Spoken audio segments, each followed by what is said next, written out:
This time we'll be searching in our Google Drive. So I'm going to go ahead and start by using the @ symbol and then choosing Google Drive. For this example, I'm going to ask it to find all documents that mention my Coursera notes.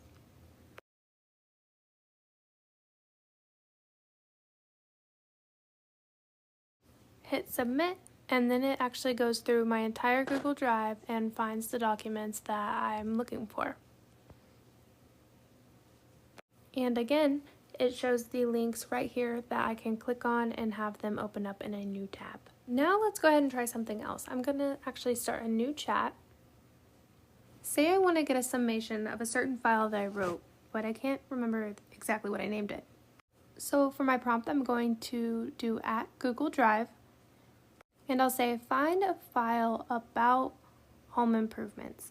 Let's say I wrote one. I can't remember what I named it, but I know it had something about home improvements in it. Click submit, and then it's going to go through my Google Drive, and there you have it. It actually found a document here named Home Improvement Tips for 2024. So now what I can do is I can actually go down here again, and this time I can click @Google Docs, and I can write, give me in summary 5 brief points that I wrote about home improvement tips for 2024. And notice here that I'm going to actually put the title in quotations because I'm referring to this exact document with this exact title.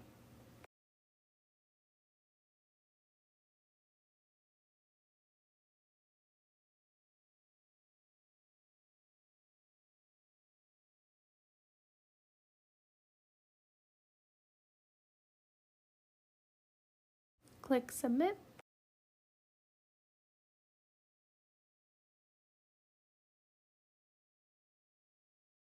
And there you go. It's actually going to list 5 different precise points from that exact document, and I still have it listed and linked down here. So now what can I do with this? I could copy and paste it out of here, or I like this share and export button. I can export it to a brand new Google Doc, or I could also start a brand new email draft in Gmail and quickly send it over to somebody.